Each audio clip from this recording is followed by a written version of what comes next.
Number two, why was the womb yanking at Allah's garment? In reality, there's a narration that says he was yanking, or it was yanking, or she was yanking, because Rahim would be feminine. She was yanking at Allah's gonads. That's why Allah got upset. Ouch! Stop that! That hurts! That hurts! Like a scene from the Three Stooges. You caught it? Are you getting it?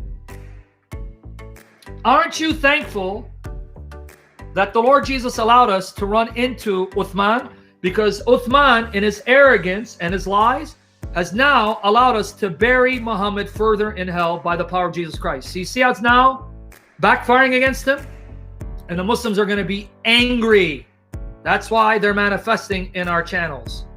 But let me continue. This is all in that article. Okay. Stop that! It replied, my stand is here, the stand of one seeking refuge in you from severance of ties. Allah said, would it not please you that I join whoever joins you and sever whoever severs you? It replied, yes indeed. He said, you are granted that. Abu Hurairah then added, read if you wish, and he quotes 47:22. Now here's what gets a little more weird. A little later on, it says, Imam Ahmed recorded from Abdullah ibn Amr that Allah's messenger said, verily, the womb is attached to the throne. What? So here's a womb that is alive, conscious, that was there when Allah created, that stood up and yanked on Allah's gonads, his garment, his waist, and hurt Allah. So Allah said, ow, stop. And this womb is attached to Allah's throne. What? And connecting its ties does not mean dealing evenly with the kinsfolk, but rather it means that if one's kinsfolk sever the ties, he connects them. This hadith was also recorded by Al-Bukhari. Ahmed also recorded from Abdullah bin Amr that Allah's messenger said, now watch this, the womb will be placed on the day of resurrection, curved like a spinning wheel, speaking with an eloquent, fluent tongue, calling to severing whoever had severed it and joining whoever had joined it. Imam Ahmed recorded from Abdullah ibn Amr, may Allah be pleased with him, that Allah's messenger said, and so on and so forth. Okay guys, let me ask you a question. Here it is, Ibn Kathir. I hope you guys are enjoying this. Destroying Islam, having fun at Muhammad's expense, glorifying Jesus Christ, and being strengthened in our faith. We have the true God, the true Jesus, the true Spirit, and the true Word of God, the Holy Bible. Okay, here it is. This is from Ibn Kathir. The womb will be placed on the day of resurrection, curved like a spinning wheel, speaking with an eloquent, fluent tongue. So here's my question to you guys. Here's my question. If Muhammad was this stupid to think there's an actual womb that was there at creation, that could stand, that could physically touch Allah, yank on his waist, his garment, his gonads, speak and be spoken to, and speaks with an eloquent tongue, why would it shock you that Muhammad would be stupid enough to think that your fasting will come alive and appear in visible shape and actually speak for you? And this is just the beginning. I'm not done yet. Okay, are you ready for some more? Are you ready for some more? Let's continue. All in that paper. Okay. Sahih Bukhari. Here, Dr. Muhammad Muskhin Khan, the English translator of Sahih Bukhari, notes the following. Watch what he says. Because there's a hadith that says the son prostrates to Allah and then the son asks Allah to return. If you read Bukhari and you read Ibn Kathir's exposition of chapter 36 verse 38, he says that the son travels to the throne of Allah and bows to the throne of Allah and asks Allah to return. And Allah will say, go back until the last day, where it will tell the sun, Allah will tell the sun, don't rise from the east, now rise from the west. So now the translator has to explain this. Muhammad Muskhin Khan, who translated Bukhari in English, has to explain this. Because someone reading it is going to say, what? The son actually bows before Allah's throne and speaks to him? What? Now watch what the translator says. The procedure of the sun mentioned in this hadith and similar other things mentioned in the Quran, like the prostration of the trees, herbs, and stars. Chapter 55, verse 6 of the Quran states that trees, herbs, and stars prostrate to Allah. Notice what he says. Are beyond our limited knowledge of this universe. No duh, Sherlock.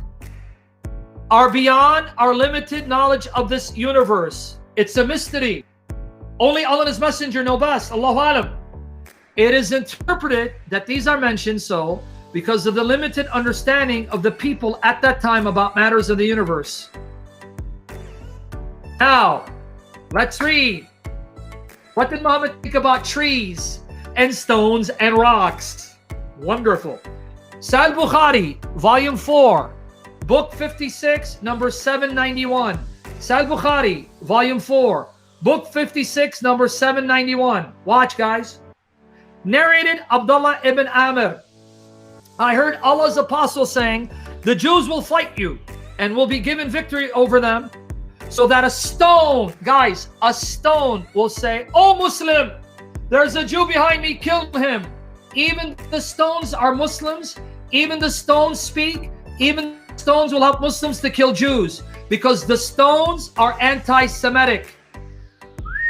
Who'd have thunk it? What do you make? Meccan beauties. Who'd have thunk it? The stones are Muslims that say la la la la la, and they're anti-Semitic.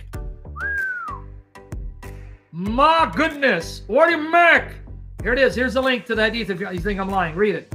There you go. Click on it and see. What do you make, man? Making the beauties. Sahih Muslim, book 41, number 6985. Narrated Abu Huraira. It's going to get funnier, guys. By the time I'm done, you're going to be crying and laughter. Allah's apostle said, the last hour would not come unless the Muslims will fight against the Jews, and the Muslims would kill them until the Jews would hide themselves behind a stone or a tree, and a stone or a tree would say, Muslim, or the servant of Allah, Allah, the Jew behind me, come and kill him. But the tree, Kharqad, would not say, for it is the tree of the Jews. Did you catch it? Not all trees are Muslims. There's one tree called the Kharqad tree. Kharqad tree loves the Jews and fights for the Jews. Every other tree loves the Muslims and is against the Jews. Allahu Akbar, brother. Here's the link again. I know you guys think I'm making it up. I know you think I'm lying. So guys, not every tree is a Muslim tree. There's a certain tree, Muhammad said there's a certain tree called Kharqad. Kharqad tree.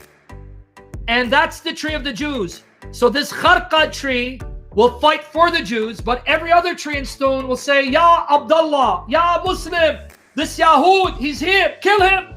If I had hands, I'd kill him for you, but I got no hands, I'm just a stone. I can speak, but I can't stand up like the womb, and I definitely cannot pull on this Jew's gonads. I wish I could yank on his gonads and make him squeal, but I'm not like the womb.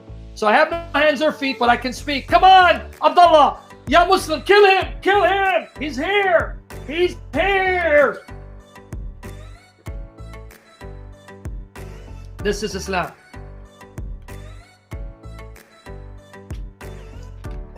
This is Islam. I just gave you a link, guys. Click on it. Sahih Muslim from a Muslim website. Okay, you want to laugh even more? Sahih Bukhari, here's the link. And it's all in the article. Sahih Bukhari, this one, you're going to laugh so hard you're going to cry. Sahih Bukhari, here you go. Volume 2, book 13, number 41. Narrated Jabir ibn Abdullah. The Prophet used to stand by a stem of a date palm tree while delivering a sermon. Now watch this, guys. I will challenge every one of you not to laugh. Let's see if you can do it. When the pulpit was placed for him, because he used to stand by a date palm tree and he used to give khutbah, sermons. But then they made a pulpit for him. When the pulpit was placed for him, we heard the stem, that date palm stem, crying like a pregnant she-camel till the Prophet got down from the pulpit and placed his hand over it. Okay, just in case you think I'm lying, here you go. Sahih Bukhari, volume